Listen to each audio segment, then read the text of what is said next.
Hello everyone, and welcome. Welcome to our professional learning coding series. My name is Melissa, and I will be your blue coat for our session today. With me, also behind the scenes, I have Mary, and she's going to be our moderator. So if you have any questions throughout our presentation, please feel free to pop those into the comments, and we'll do our best to answer them either live in the video or live in the chat. So again, thank you. I'm seeing a few more people joining, so thanks so much for coming. So the lesson that we will be covering today is for grade 5-6. It's called Be Efficient. This is the first part of a sort of two-parter on this lesson.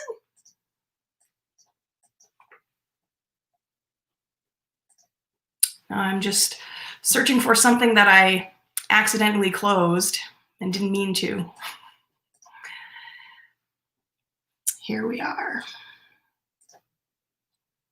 So before we begin with the lesson proper, we would like to acknowledge that we are on the traditional and ancestral lands of the Atikameksheng, Anishinaabeg, and Wahnapitae First Nation. We would also like to acknowledge the Métis Nation for their cultural and economic contribution in this area. These lands sit in the Robinson-Huron Treaty Area, and as we are all treaty people, it is important for us all to be thinking about what treaty area we live in and are an active part. So let's take a moment to appreciate the land that we are on by acknowledging the traditional territory and treaty area that you might be located in. So actually, I am in the Robinson-Huron Treaty Area. Mary is in Thunder Bay, so she's in the Superior. Oh, now I forget, and I don't want to misspeak. I think you'll be able to tell us where you are. So hello to everyone who might be joining us throughout the province. Now, before I get into the lesson today, I just want to take a little bit of a little side trip out to the Science North website, just so that we can see where the resources will be for this accompanying lesson. So all of the handouts, the lesson plans are found online. So I will swap my screen here. So here we see Science North's website. If you click here, you'll see this the Learn tab, and scroll down, we see schools. So sort of a shortcut to get there is schools.sciencenorth.ca. And we're going to be looking at the teacher resources. So if I click here on this tab, we'll get into the sort of teacher. There's information about teacher workshops that typically we host at Science North, which aren't live right now. We have a whole host of other resources for, there's lessons for science at home, and the coding series, the educator resources that we'll be going through today, is in that tab right there. So we scroll a little, we can see there are even more resources that are grouped by grade. And here, this is this professional learning coding series. So this is where we are at today. If we click inside that little flag, we'll get to see, again, these lessons that are divided by grade level. And today, like I mentioned earlier, we are doing grades 5-6, Be Efficient. So here's all the resources that are at your disposal for this lesson. So I'm going to click just on a few of them so that I can refer to them later. So we've got a number of different handouts. There is a lesson plan, a coding guide, basically everything that we think you might need in order to sort of put this lesson on tomorrow. You know, if that works for you and your classroom. Again, if you have any questions as we go through this lesson, please feel free to ask in the comments. Later on, if you end up having any questions at the end of this, you're gone, we're not live anymore, we do have an educators mailbox, so educators@sciencenorth.ca. We can take your emails and answer your questions after this live session. So there's a few ways to get a hold of us if you have questions. So I'll swap back here to the presentation and we will talk about being efficient. Okay, so there's that same page that we just went to, and we've got those resources that are in this flag in the middle there. So the workshop goals, this is, I keep calling it like the bread and butter of what Science North does. This is, ways that we find, are good to motivate students in thinking about science.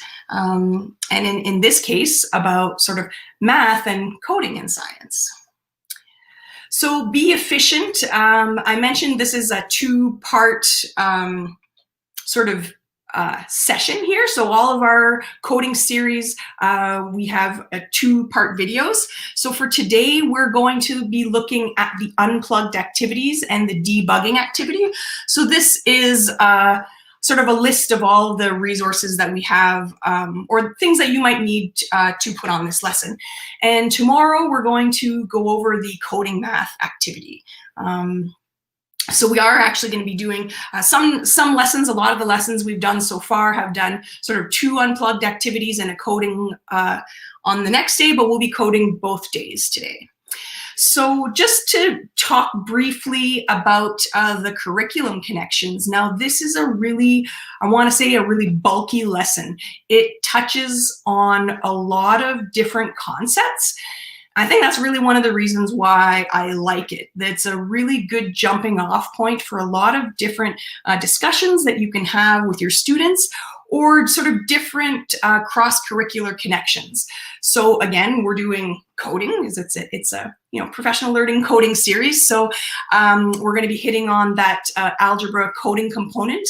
Students are going to be writing code, also reading and altering code. So there's a really fun debugging activity where they get to look at code and change it. We're also touching on financial literacy. So there are some cost calculations that are going to come out in this lesson. And on the science side, we're talking about conservation of energy and resources. And we're going to be talking, just weaving energy into this lesson as well. So like I said, a big bulky lesson with sort of a lot of different jumping off points. So the first component of this lesson will be the unplugged activities. So I like to call this like efficiency 3 ways. So what this lesson is really focusing on is looking at the word efficiency. What does it mean in different contexts, so that we can sort of land on what coding efficiency means. So when we think of the word efficiency, it's like, it's doing more with less. And we're going to look at that in the context of fuel, in the context of like energy efficient homes. So those are both going to, speak to financial literacy. And then we're going to look at coding efficiency. So what, what even is that concept? So I think fuel efficiency, energy efficiency are a bit more apprehendable. So we're going to use those as, starting points to get to coding efficiency. So it will seem like I'm going to take like a little detour right now, but I promise that I will get back to coding. It's all going to come together. So in the first unplugged activity, we have students,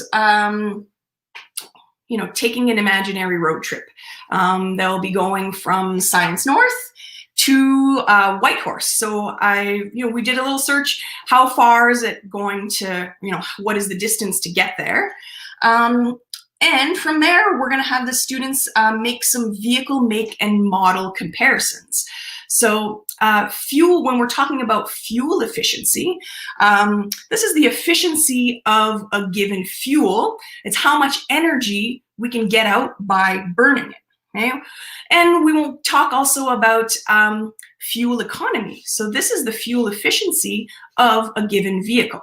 Now, Natural Resources Canada publishes a guide for different vehicles stating their fuel economy for different vehicles, which we can use to calculate the fuel consumption. So how much fuel is it going to take a given car, a given vehicle to travel a certain distance? So those informations are posted, for highway driving. There's a lot of different things that can affect your fuel consumption. So the way you drive, what condition your vehicle is in, tires, engines, like a whole bunch of different things. So we're going to look at an average for that vehicle for highway and city driving. So we know that typically, like, you get a fuel consumption for highway driving and for city driving. So what we're looking at is sort of an average of the two. So sort of chosen a few vehicles sort of at random, yes and no. So sort of some of the choices that we've made here, we wanted to compare different cars. So one of the sort of the talking points or discussion points is, bigger vehicles are going to certainly need more fuel to travel more distance, right? So comparing apples to apples is something that is important when we're talking about kind of energy and these sorts of things. So we've got a few different cars, a few different trucks, a few different SUVs. So this activity sort of has students calculating how many liters of fuel it would take. So the trip to from Science North to Whitehorse is almost 10,000 kilometers. So we rounded it. This is a good opportunity for students to maybe practice some mental math. If you have, sort of those numbers are easier to multiply. So how many liters of fuel, if their certain vehicle has this fuel consumption, they're traveling this far, how many liters of fuel is that going to cost? Or, sorry, is that going to take? Then we're going to look at the concept of gas price. So this was the average gas price, since it's a cross-Canada trip, the average gas price of Canada on the day that I built this activity. So this will give students sort of a total fuel cost where they can compare, the cost of driving a larger vehicle or a smaller vehicle on this sort of cross-country trip. Then there's so there's actually 3 tables split up. And then the last one will speak a little bit to carbon dioxide emissions.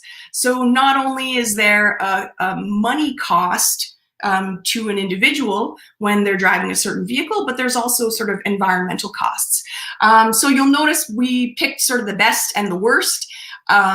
We picked the Lamborghini just sort of as a testament to luxury and excess, really. When the numbers come out, like, it really, it doesn't make any sense, for us to move forward, as a sustainable society with these kinds of, excessive machines, let's say. So there's a few questions at the end of the handout that are sort of there to, help bring a little bit more thought, and again, can be jumping off points for different explorations with this lesson. So one of the considerations is if you can only fit 2 people in a smaller car, so example, if you fit 2 people in the Yaris and you could fit 8 people in the Suburban, to transport that many people, then you would need 8 Yarises, and does the cost of 8 cars equal the cost of a Suburban? And we touch a little bit on public transportation. So this is also another neat thing that, could be a branching off point to explore different places within the world that may have better public transportation than we have in Canada. So again, big bulky lesson. This one touches on fuel efficiency. So the next activity explores sort of the concept of efficiency as it applies to homes and appliances. So, you know, a lot of the tips here of ways that we can make an energy efficient home. An energy efficient home sort of is good at keeping the energy that we bring in. So there's a few we can see, like airtight construction, air sealing, better insulation. So those are all examples that you know, help us to keep the heat and the energy in. If we are heating a home that's inefficient, that's got you know, air leaks and no insulation, then sort of all the heat that we're bringing in gets lost very quickly. So those are sort of, you know, having to do with the home itself, but then also within an energy efficient home, you can have energy efficient appliances. So this unplugged activity has students doing a few calculations that have to do with appliances. So they've got calculations for dryers and for dishwashers. Sorry, I just lost my train of thought a tiny bit there for a second. Now, we chose these two appliances in order to make a parallel between energy conservation and energy efficiency. So when we're talking more about energy conservation, this would be sort of be a choice of not using the energy at all. And a dryer and a dishwasher are two appliances that, you know, you can avoid using if you have the means and the time. An energy, when we're talking about energy efficiency, is like we're going to use that appliance, yes, but it's going to function more efficiently. So in these two tables here, we have students calculating how many kilowatt hours that these different rated machines would use for different lengths of cycles. Now, what isn't included here, but also could be an extension of this activity, would be how much you know, this energy costs, right? So if students can look up a unit price for a kilowatt hour and see how much money it costs. Now, it is a small amount, but that's another, again, like really great sort of jumping off and discussion points. Sort of where does the energy that we bring into our homes come from, and you know, what sort of impacts do those have on the environment? Now, the last sort of unplugged activity that we have is dealing with coding efficiency. So again, so we looked at fuel efficiency again, so like going further with the same amount of fuel, you know, and with the homes, like going further with the same amount of energy, right? So minimizing loss and waste. Now, when we talk about coding efficiency, this is something that's, well, it's not something that you hear about as often, right? Most people drive a vehicle. Not everyone, you know, codes. People live in homes. We talk about energy efficiency, and that's sort of why we chose to use those as the jumping off points to coding efficiency. So when we are coding, efficient code makes it easier to debug. So we're going to look at debugging in a second. And also it makes code shorter. So in order to write efficient code, you have to be good at identifying patterns and loops. So those are both sort of like algebraic concepts as well. So the unplugged activity has students writing a program to care for a pet. So we've given an example here. I think it was a turtle, a pet turtle, something.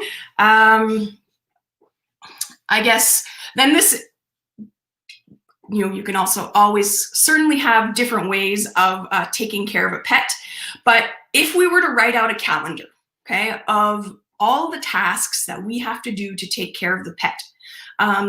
So we want to feed once daily. Okay, so if we had a calendar, we would write feed once every day for the whole year. We would write it 365 times, right? So we can see here on the left, there's a couple of different ways that we can sort of write these loops. And sort of one of them, nesting the loops, is even more efficient.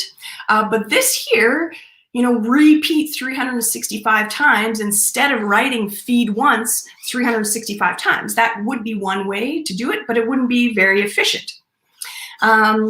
So we have this add clean water, that's once a week, clean terrarium, and bring to vet. So in here we see that each loop is kind of independent of itself. And in the next iteration, we have sort of the loops are nested. So these are called nested loops. So you see here, so once a year we bring to the vet, and then if we're cleaning the terrarium monthly, that's 12 times a year. Now, since clean water is nested inside of monthly, and we're doing a weekly task, well, there's 4 weeks in a month. So this is how we have 4 here. And then if we are feeding once, and this is nested within the weekly loop, then, you know, we're repeating it 7 times. So the activity has, going from this example for writing efficient code for taking care of a pet turtle, we have students writing, and this here is an example of something that we call it pseudocode. So it's basically, it's the steps of code written in words. So the activity here, after the example, we have students filling in the pseudocode to care for a dog. So there will be a few more steps here, and the goal will be to nest the tasks appropriately, just as a sort of introduction to writing efficient code. So those are all the unplugged activities. So I'm going to just quickly come out of the presentation and back to here. So earlier I opened up all of those handouts. So you can see here, this is the handout that you can download. You've got sort of the list of the fuel ratings, an example of the chart that I showed. There's sample calculations. We have the energy efficiency handout. Again, sort of those tables that I mentioned. And there's also an answer key for each of the handouts that we have developed that are on the website as well. And here's the coding efficiency handout. So this is what I just showed. And this is where students are tasked with filling in the activities or nesting them in the appropriate loops for taking care of a dog. And this is the next handout. So we're gonna take a look at this one here. So this is a whole nother activity. We call it the debugging activity. So I'll swap back to my presentation here.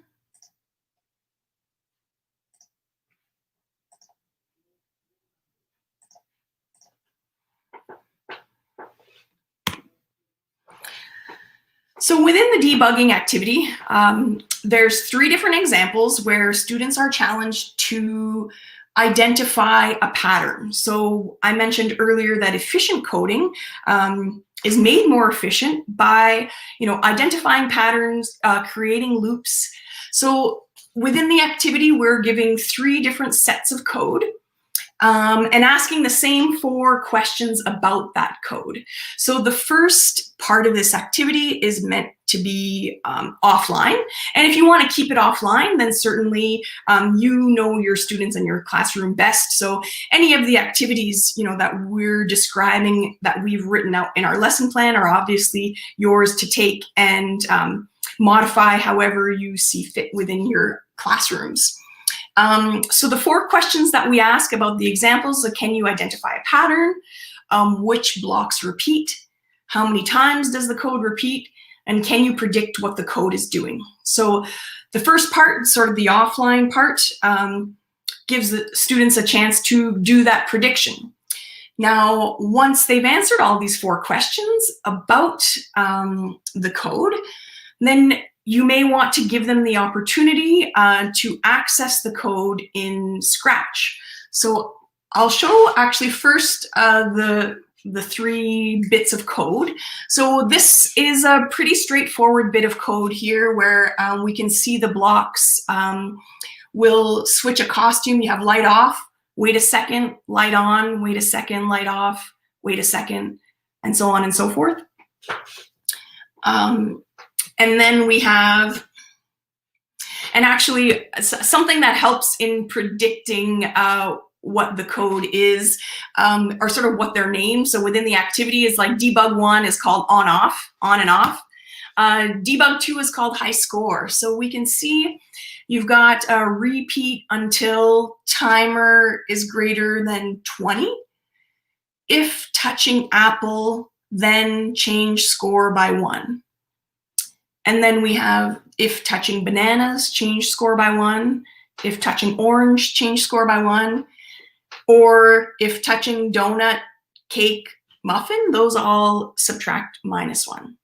So we have sort of a pattern here where we're adding 1, adding 1, adding 1, and then we're subtracting 1, subtracting 1, subtracting 1.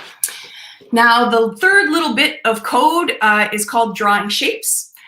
So we can see there's a pen that's going down, we're moving in a direction and moving. So I was gonna point at the screen like you can see my finger, but I know you can't do that. So I will point with my arrow. So you're pointing in a direction sort of 90 degrees and then you're gonna move 50 steps. Then you're pointing in a different direction and 50 steps and sort of so on and so forth. So we have students sort of predicting the code, trying to identify the pattern, all on paper. After that, one of the things that you can do is look at the code in Scratch. So Scratch is a free online block-based coding platform that allows you to do animations, practice code.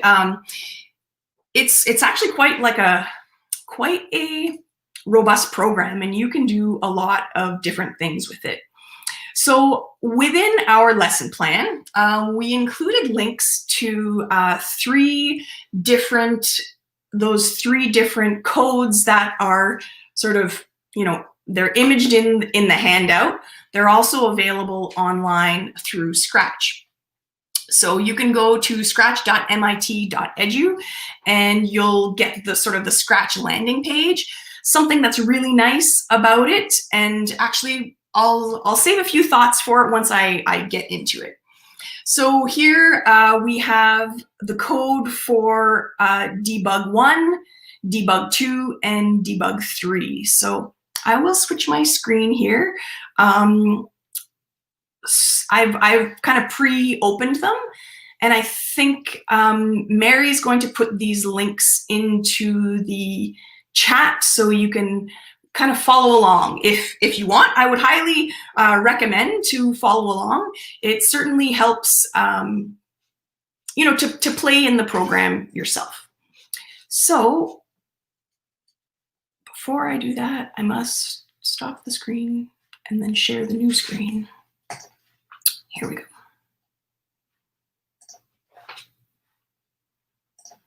So here's sort of your general Scratch landing page here. You can access the projects simply by copying and pasting the links. So I've done that here. Really neat thing about Scratch, so you don't really need an account. You don't need to sign in, though if you do create an account, you have the option to save your projects. So that's nice because then you can pick them up later. You can actually also save projects to a desktop For this case, we actually won't need to save the projects, but that's always an option. So something, again, that is really neat about Scratch, there are tons of ways of getting familiar with it. So there's a whole host of tutorial videos.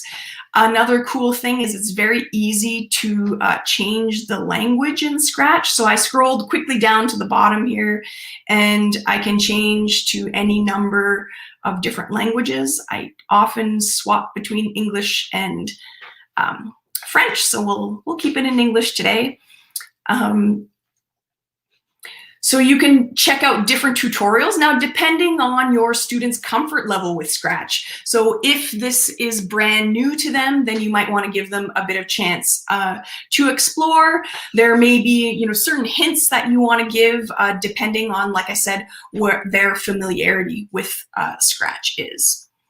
So in debug 1, so I've copied and pasted the link. This is what I see. Now I'm sort of signed in here. If I weren't signed in, I wouldn't have this option to remix, but I do have the option to see inside. And this, if I click the green flag, I get to see what the code does. So this helps students to test their predictions that they made in the first part. So, what did they think was going to happen? Now they get to test it out. So I'll click the green flag here and see what the code does. Okay, so that's like a light flashing on and off. And what we can do is see inside. So if I click on see inside, now I get, in a little bit deeper, and I get to see what the code looks like. So a neat function of Scratch, if you're using this on a smartboard, you can make the blocks a little bit bigger. So how would we go about making this code more efficient? That's the million-dollar question here. So we see that we have, the light off, waiting, light on, and so on and so forth. So how would we, make that more efficient? Well, we saw in some of the block examples from before that there are blocks that can repeat a certain number of times. So all of the blocks here, just to give a quick overview of Scratch if you're not familiar, before I get too far. Anytime you open a project, you're going to have sort of these tabs on the left that are, different functions that are, grouped by color and by theme, let's say. So you have different controls. So I'm going to pull out this repeat button here. So that's in control. Another neat thing sort of about the way that these blocks are, you can sort of see by the shape how they will fit in together. So this is a starting block. We can see that it won't click into another block here. So you've got your blocks here. You've got, this is sort of your code zone. This is where you drag your blocks to execute your code. This will be your list of sprites. So the sprites are, the different characters or different things that are going to be acted on within the code. And then sort of to the right here is like your code area. So this here can full screen. And then at any time, I can look at what my code would do. So I press the green flag because that's, in this case, that's how the code starts. And I can let it play out till it's done, or I can press the stop button, but it has stopped. So I'll go back, I'll exit the full screen mode and go back to the code. So we saw in the first part of the activity that we just have sort of a repeating pattern here. So what I'm going to do, I'm going to just detach the bottom part. So I'm going to detach right at the spot where the code starts to repeat. So I had off, wait, on, wait, off, wait, on, wait, and so on. So this here is my repeating pattern. Now what I can do is I can slide it into the repeat square here. And since actually all of these are accounted for, I can delete them, but I just want to make sure first that I have the right count, because I have repeat 10 right here. This is the number of times I want the code to repeat, but I might not want to repeat 10. But this was one of the questions that was asked in the first part of the handout. So students will have already counted how many times that the code repeats. If I remember correctly, it is 5. So now we know that we're repeating 5 times. And so now I will really get rid of this code. So if you just slide it over to the left, it just deletes. So now I've changed the code to repeat 5 times and switch the costume from light off to light on. So here's where we have the costumes here. I forgot to show this tab. So there's code, there's costumes, and we have one costume for light on and one costume for light off. So this is where this switch costume to light off, light on comes from. Now we don't have any sounds, so the sounds tab is going to be blank. So now we can test the code to see if what we have programmed does the same thing as the original code. It's not a great debug if the code we wrote doesn't do the same thing. So it's not more efficient code that way. So let's test it again. So I went to full screen and I'm going to click the green flag and we'll see if we get the same code.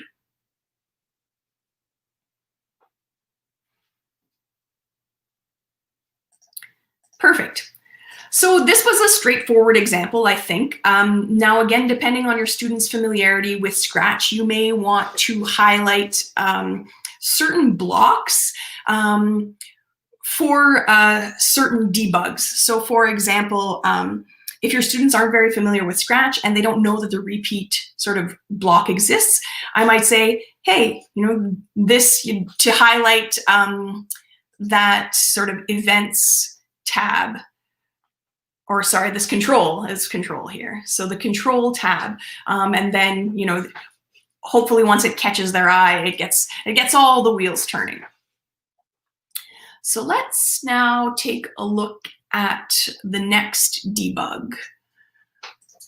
The next debug, so here again, I just changed tabs over here. I copied and pasted the link from the lesson plan. It's called Debug to High Score. So we can sort of see how the game or see how the code behaves in the program before looking inside to the code on the inside. So if I click here, okay, we can see like nothing's really happening. So, oh, I must have to move the character. Okay, so I touch the apple and I got 1, and then I can keep touching the apple and I keep getting 1. And the orange we see,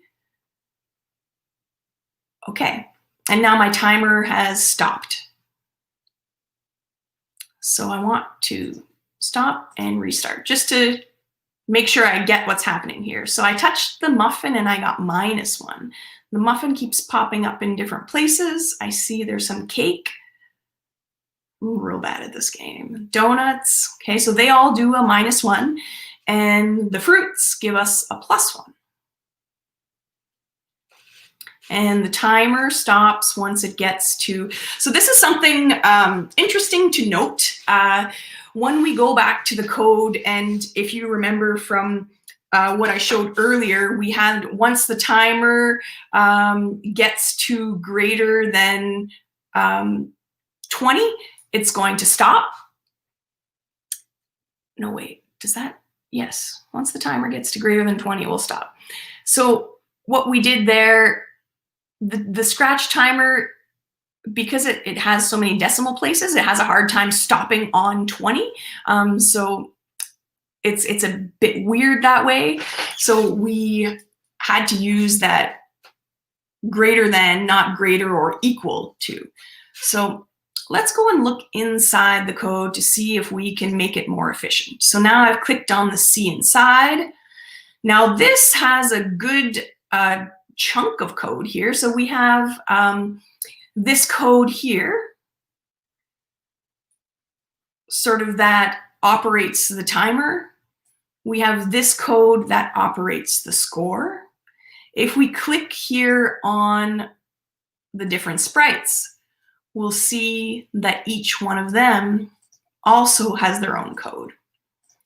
Now, in the handout, we gave the code for here, the cat sprite. Okay, so this was the code that we received. So this is the code that we're going to debug.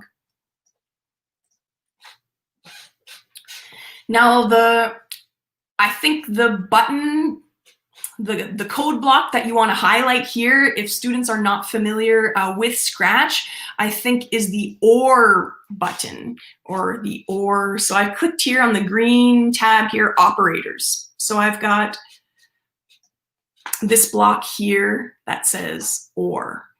So we saw that it's like touch the apple, add one, touch the banana, add one, touch the orange, add one. So the code is really saying, if you're touching the apple, add one, or if you're touching the banana, add one, or if you're touching the orange, add one. So this is where our OR operator is going to come in handy. Now, we have 3 different ORs and really only 2 spots here. So what we can do to make our code more efficient, rather than putting in another line, is nest them together. So now we have a spot for apple or banana or donut. So I'm going to keep so I'll just move that over. Well, I don't want to delete that, but I just kind of want it out of the way a bit. All right, we're here. Move this over here. So we're working on this little code here, this one here. So I took out the bananas, orange, donut, cake, muffin code.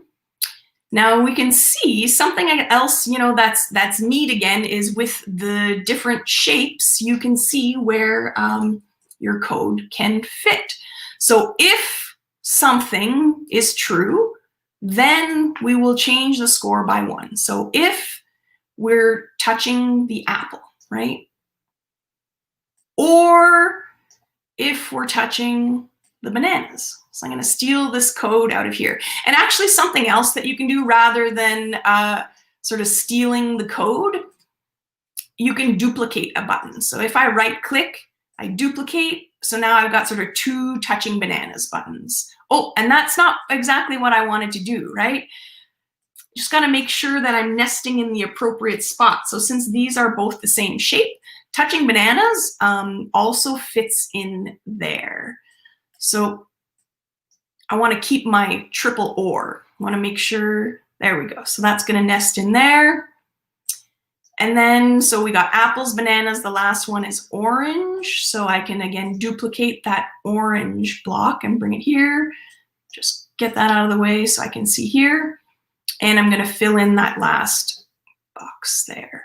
So now this whole statement can come, whoops, and not fit there. There we go. So now we've got sort of our first condition of the sort of plus ones. And now we need to build the second part where we have the minus ones. So since I took care of these blocks, like I've duplicated them and they're accounted for in the code, I will delete them. And now we need to make the -1 conditions. So I'll use this here. And actually, again, a nice way you can, whoops, wait, I didn't undo. Okay, so I wanted to duplicate, but I actually clicked delete 3 blocks. So this is a right click that I'm doing here. And then I did another right click to undo.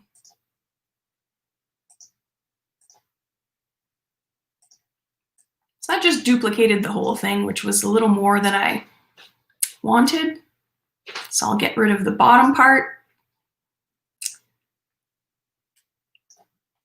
So this if loop, or sort of if conditional statement, this isn't called an if-then statement, it's called a conditional statement. So that we've taken care of all the pluses, and now we want to sort of take care of the minuses. So I've got already an extra touching donut, and we're going to use the same strategy as we did before with the OR operators. So again, I need to make myself a triple OR and add the donut. I can place it here in that spot.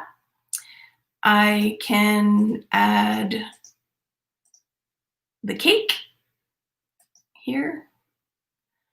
And finally, the muffin here. No, that wouldn't let me. Just scroll over a bit. And now I'll add the muffin here. Perfect.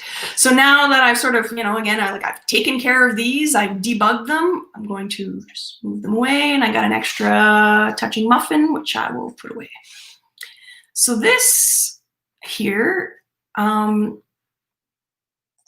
just shows us that more efficient code. So or. Now we only have this in one line, whereas before, we had it in 3 separate if statements. If-then conditionals. So we've kind of lumped them all together as one. Now, again, the test will be to check the code to make sure that it's doing what we want. So I press stop, I press start, and he got an apple. That was +1, donut. Okay, that was minus, cake. But he just wants the cake. Oh, there's an orange that got in the way. He just wants the cake. And muffin is -1, donut, orange. Okay, so I didn't test the bananas yet. Okay, so the bananas, let's just, one more time, I got a little sidetracked. Let's restart. Because I was chasing the cake, but orange +1, bananas +1. Okay, so perfect. That's our code debugged. All right, now the last little debug that we have, and I'll try to wrap up quickly to make sure we get everyone sort of going on time. Thanks again for joining. So we're looking at debug 3. If I press the green flag, the code begins, and we see that we draw, I want to say hexagon, but that's got 8 sides. That's octo.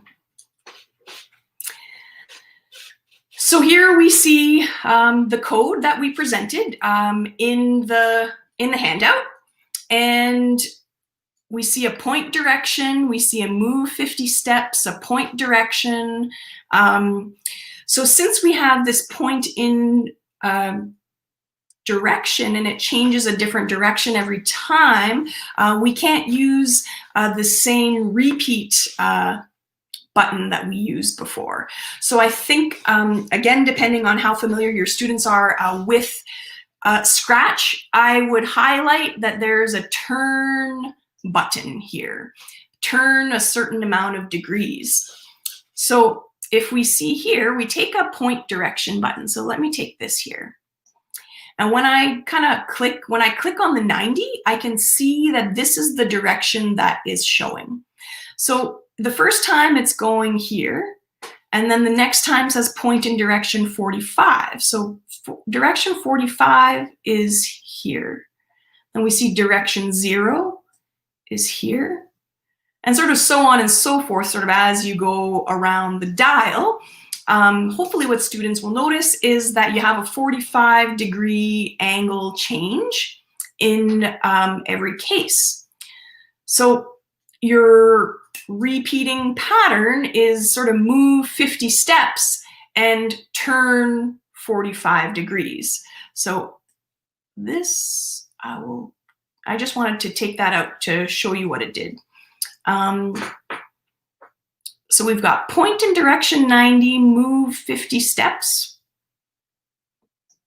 And then we've got the point direction and move 50 steps kind of all the way down, right? So if we, oops, don't do that. We don't want to do that. We want to replace the point in direction with a turn a certain amount of degrees. So we know that it's 45. So I'm just going to hover and type in 45. And we'll need to, repeat this for all of the sides of the octagon. So now that we have a same, a block, pattern that can repeat, we'll go to our control blocks, right? So I want to repeat a certain number of times, move 50 steps, turn 45 degrees. And since it's an octagon, we will want to do this 8 times. And now sort of I've taken care of this code, so I'll move it over. And, oops. And see. Perfect. He does the thing I wanted him to do. So, say like mischief managed, we've debugged that third set of code.